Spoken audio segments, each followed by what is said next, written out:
Hey guys, Weeby News here. So today I'm going to be giving my reaction / initial thoughts on the first episode of the Danganronpa 3 episode 1, Despair Side, and I have to say this episode looks like it's going to be a lot different than the Future Side, so I'm really excited about it. It looks super duper funny.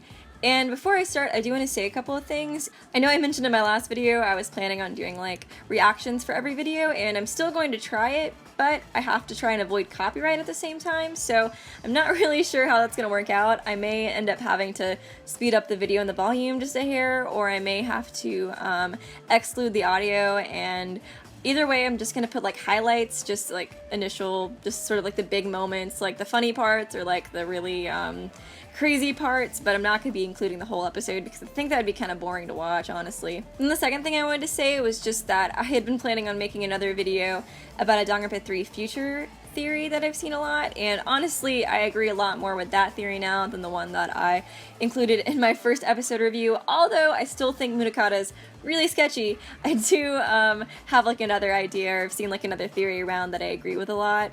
And I want to make a video about that before the next episode airs, so I don't have to like rush it and include it into the next review. But keep a lookout for that, and without further ado, let's begin!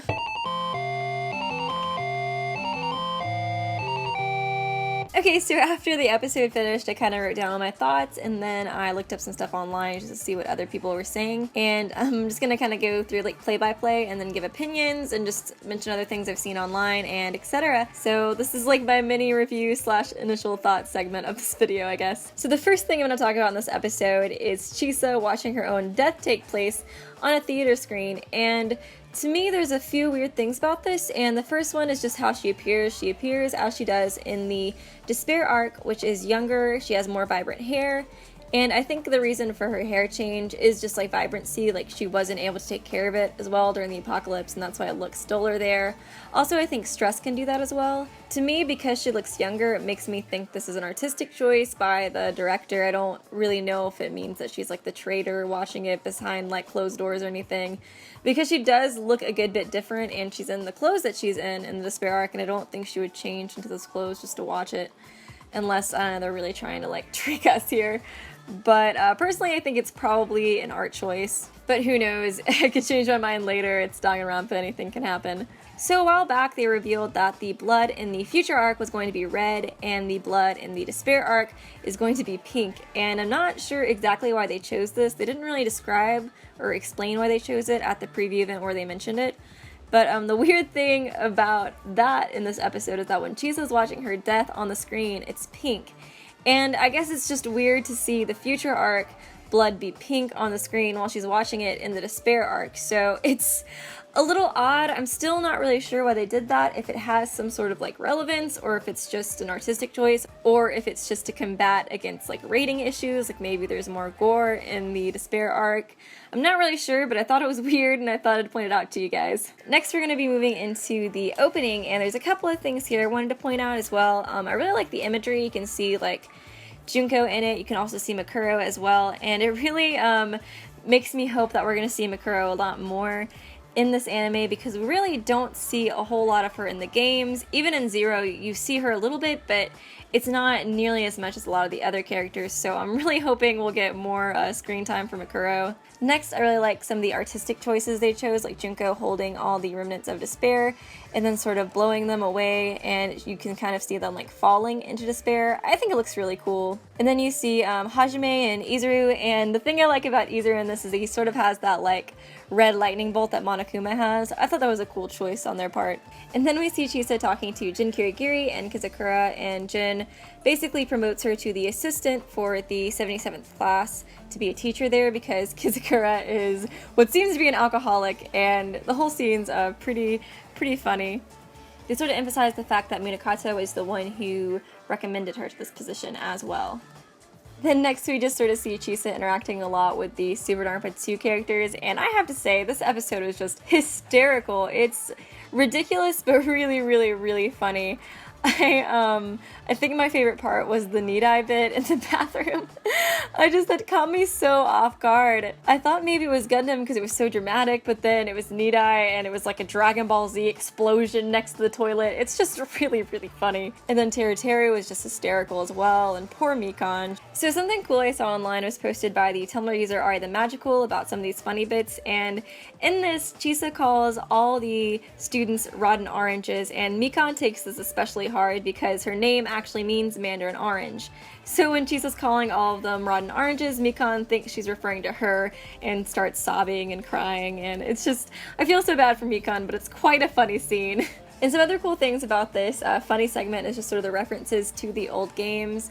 We see a lot of animated sprites, or at least two in particular I can think, the Kazuichi crazy face and Gundam holding all the hamsters. It's just really cool to see those animated. We also see Peko with the sparkling justice mask in the ending credits, and Kamaida references how good he is at cleaning, referencing of course the first trial of Super Darnpa 2.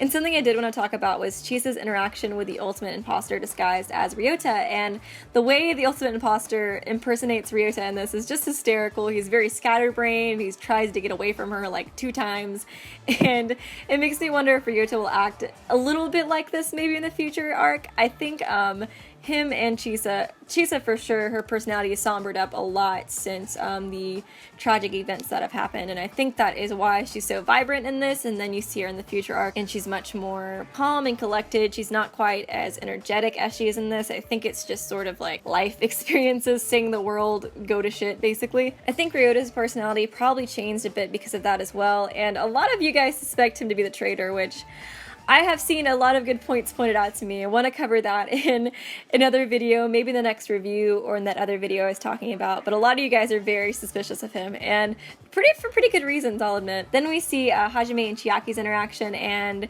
it's really, really cute. I really enjoyed it. I definitely know that their relationship is going to have a really big impact on this anime, and I said all my thoughts pretty much on that, or like my theories on that in the trailer analysis I posted not that long ago, if you guys want to check that out. And I do wonder if Hajime is going to interact with a lot of the other students as well. I definitely think we'll see him interact with Chiaki a lot more, and I think we'll see him interact with Kamaida as well before he becomes Izuru, that is, because if you guys do remember in Super Darnpa 2, when Izuru and Kamaida discussed stuff on that boat, it's definitely implied that they had never met before they were introducing themselves to each other, so I don't think we're going to see any interactions between Kamaida and Izuru in this unless they decide to animate that scene. But I definitely am interested to see if Hajime interacts with a lot of the other students besides Chiaki.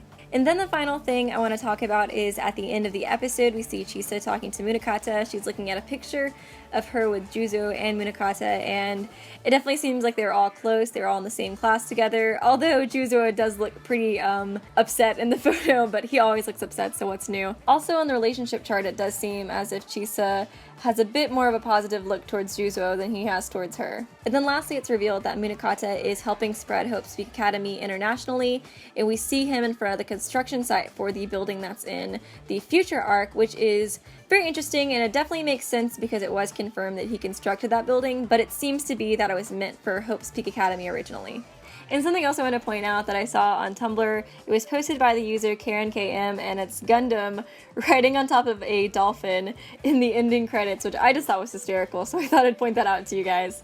And then we also see Chiaki and all the characters sort of like represented on her, and I originally thought because Kodaka had mentioned that she's the center of the story, that was just what it was supposed to be representing, but I also saw this cool theory online by the Tumblr user Thecatgirlyang, and she states that the reason they may have done this is because Chiaki was like the only person that was trying to help them even as they're falling the greatest into despair, because Chisa probably does leave at some point to create the Future Foundation and fight against them, while Chiaki more than likely stayed and tried to help them, even though it more than likely led to her demise. And I think this theory really makes sense because if Chiaki was the one that stayed with them through thick and thin in this anime, I definitely think that would be the reason they made her AI the one to watch over them in the Neo World program.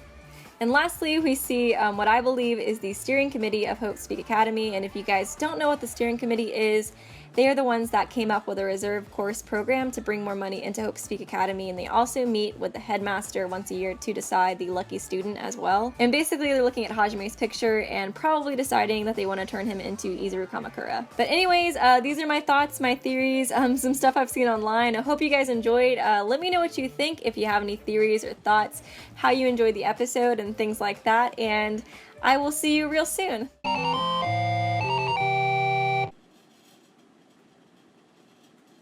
What the fuck? She watching the anime? What? Oh, what the fuck?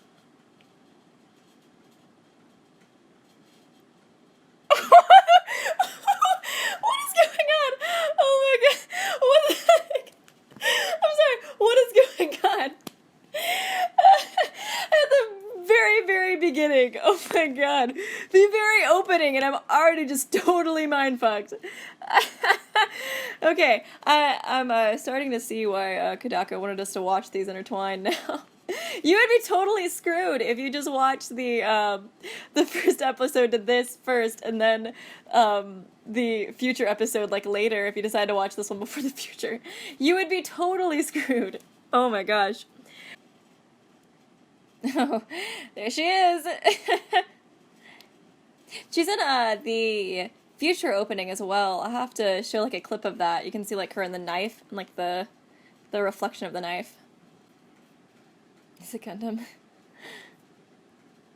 Only he would have this dramatic of an entrance.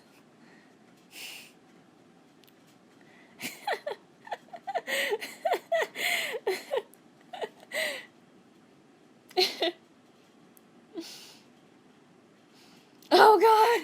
No! It's Nekomaru! No way! Oh god, how could I forget about the shit jokes? Oh my god. Should have known.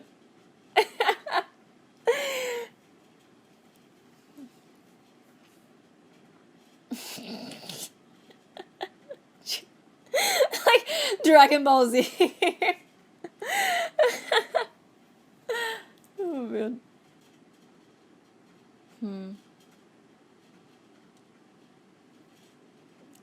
Steering committee, maybe? I think so. No! Is that it? Subscribe to Weeby News for more hope-filled videos.